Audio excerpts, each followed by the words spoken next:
vous n'appelez pas à la ratification du traité qui, notamment, instituait, je le rappelle, la règle d'or. Oui, nous appelons même les salariés à exprimer leur désaccord sur ce point au diapason de tous les syndicats européens réunis dans la Confédération européenne des syndicats. La Confédération européenne des syndicats, et je demande à nos responsables politiques de bien entendre cette appréciation, cette prise de position officielle, prise très tôt, après que M.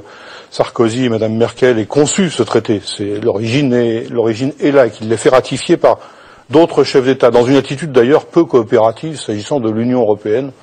On a 2 chefs d'État qui ont rédigé la copie et qui ont demandé aux autres d'apposer leur signature. Ma question, c'est pourquoi remettez-vous en cause ce traité qui, pour beaucoup, est estimé comme une bouée de sauvetage pour l'Europe. Oui, voilà. Mais la Confédération européenne des syndicats le qualifie d'antisocial et d'anti-européen, ce traité. Au-delà des mots? Parce qu'il défend, il généralise, il institutionnalise l'austérité dans une phase où déjà le marasme économique et la dégradation sociale est généralisée en Europe. Mais la rigueur des comptes, pour vous, c'est de l'austérité, Bernard Thibault? La rigueur des comptes sans tenir compte du niveau de production, des besoins sociaux d'un pays, on peut y revenir, certains économistes par exemple, sur les projections de déficit limité à 3% du PIB pour la France l'année prochaine, disent déjà dans la situation de marasme actuelle, la facture ça peut être 300 000 chômeurs de plus.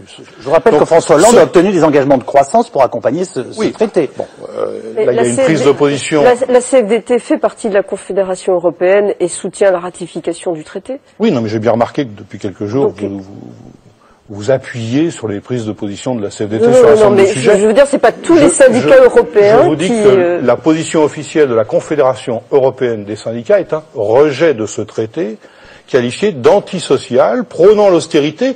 Il y a par exemple une disposition, je vais donner un exemple, il y a des dispositions qui prévoient que toute mesure d'ordre social est soumise à une instance de contrôle européen, y compris les États ne se conformant pas à une certaine discipline budgétaire, y compris sur les dépenses publiques ou les dépenses sociales, pourrait être traduit devant la Cour de justice. Je donne un exemple. Le gouvernement français n'aurait pas pu, à mon avis, décider du retour partiel du droit à la retraite à 60 ans, compte tenu de l'état des finances publiques. C'est un exemple. C'est l'encadrement dans ce traité, c'est l'encadrement des négociations salariales.